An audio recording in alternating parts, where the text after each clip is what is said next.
আমরা এবার 2% জিডিপি নিচ্ছি, যেটা বাংলাদেশের প্রথম 1,23,000 কোটি টাকা।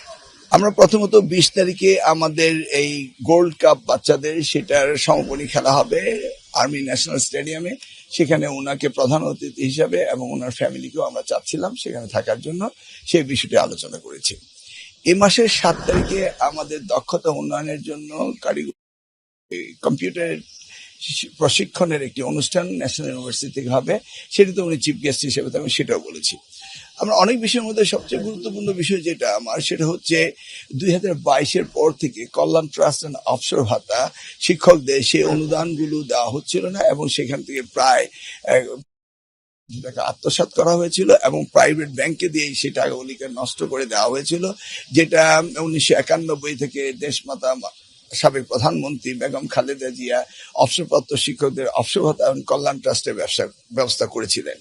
সেই জন্য আমরা ওনাকে বলেছি যে আমরা একটা থোক বরাদ্দ পেয়েছি, আমাদের কাছে যে অর্থ সংকুলন রয়েছে সেটা দিয়ে আমরা এই সমগ্র শিক্ষক যারা রয়েছে তাদেরকে একটা শুরু করব তাদের এই অবসর ভাতা এবং এই কল্যাণ ট্রাস্টে, সেটার ব্যাপারে ওনার সাথে আলোচনা করেছে এবং উনি নির্দেশনা দিয়েছেন যে অতি শীঘ্রই তাদের টাকার ব্যবস্থা করতে হবে, কারণ শিক্ষকরা অবহেলিত থাকবে, এটা হতে পারে না। তিনি জানতে চেয়েছেন কারিগরি শিক্ষার ডেভেলপমেন্ট সম্পর্কে জানতে চেয়েছেন, আমাদের বই ছাপানোর ব্যাপারে জানতে চেয়েছেন, বিবিধ অনেক বিষয় রয়েছে। তবে আমরা এই দু একদিনের মধ্যে একটি প্রেস কনফারেন্স করবো আপনাদের সাথে, ইন ডিটেলস আমরা বলবো। অবসর ভাতা এই বিষয়টি আপনারা কবে নাগাদ কার্যকর?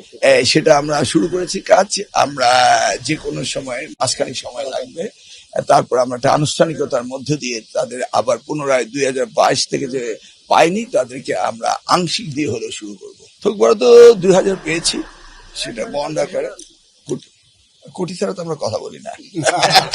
শিক্ষা আমাদের বাজেটও আমরা প্রায় জিডিপি, উনি তো বলেছেন পর্যায়ক্রমে উনি 5% বাড়াবেন, সেই জায়গায় আমরা এবছর আমরা 2% পর্যন্ত পেয়েছি।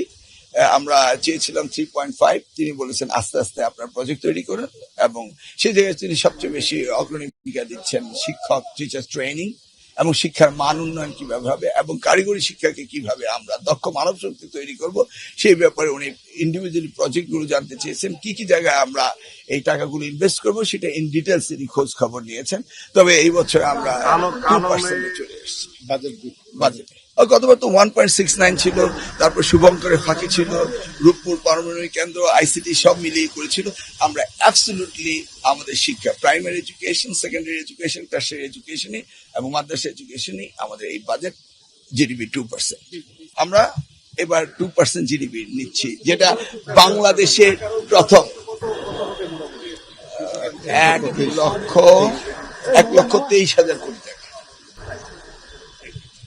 Thank you.